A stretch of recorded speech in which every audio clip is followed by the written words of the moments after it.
আসসালামু আলাইকুম। আমি জেসমিন নেওয়াজ আমার কুকিং চ্যানেল থেকে আপনাদেরকে জানাই স্বাগতম। আজকে বরবটি চিংড়ি মাছ দিয়ে আলু দিয়ে রান্না করেছি, আর সেটাই আমি তুলে ধরেছি আজকে। হয়তো আপনাদের কাছে কেমন লাগবে জানি না, কিন্তু আমাদের কাছে অনেক মজা হয়েছে সবজির তরকারিটা। আর এই বরবটি আমার খুবই পছন্দের, আর লতি বরবটি এগুলি আমার খুব পছন্দ। আর সেজন্য বরবটিটা রান্না করতে আমার খুবই ভালো লাগে। আর চিংড়ি মাছ দিয়ে হলে তো কোনো কথাই নেই। আর সেই জন্য আপনাদের সামনে আমি তুলে ধরলাম, আমার ভালো লাগার কারণটা আপনাদের কাছে জানিয়ে দিলাম।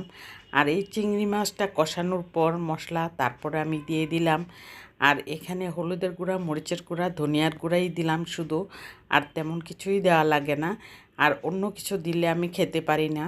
অন্য আদা রসুন এগুলি দিলে আমি গন্ধ হয়ে যায় আদা রসুনের। সেই জন্য মাছের তরকারির মধ্যে আমি আদা রসুন দেই না, শুধু বাইম মাছটার মধ্যে আমি আদা রসুন দেই। আর কোনো মাছেই আমি আদা রসুনটা দেই না। আর আপনাদের কাছে আমার ভিডিওটা যদি একটু হলেও ভালো লেগে থাকে তাহলে অবশ্যই একটি লাইক দিয়ে কন্টিনিউ করবেন, সাবস্ক্রাইব করে অল বাটনে প্রেস করে রাখবেন। আজকে ভিডিওটা একদমই 3 মিনিটের থেকেও কম, পুরোটা ভিডিও দেখে নেবেন। আর পুরো সাবস্ক্রাইব করে আপনারা ফুল ওয়াচ করে দিলে আমি অনেক খুশি হব, কারণ এত ছোট ভিডিও আমি কখনোই দেইনি। আজকে আমি দেওয়ার চিন্তা করেছি, ভাবলাম যে আপনাদেরকে বিরক্ত করব না। অনেক দিন অনেক বিরক্ত করেছি।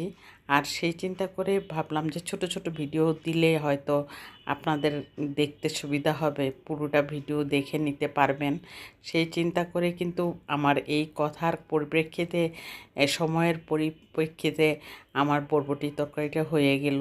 আর আমি এখানে ভিডিওটা তুলে ধরলাম।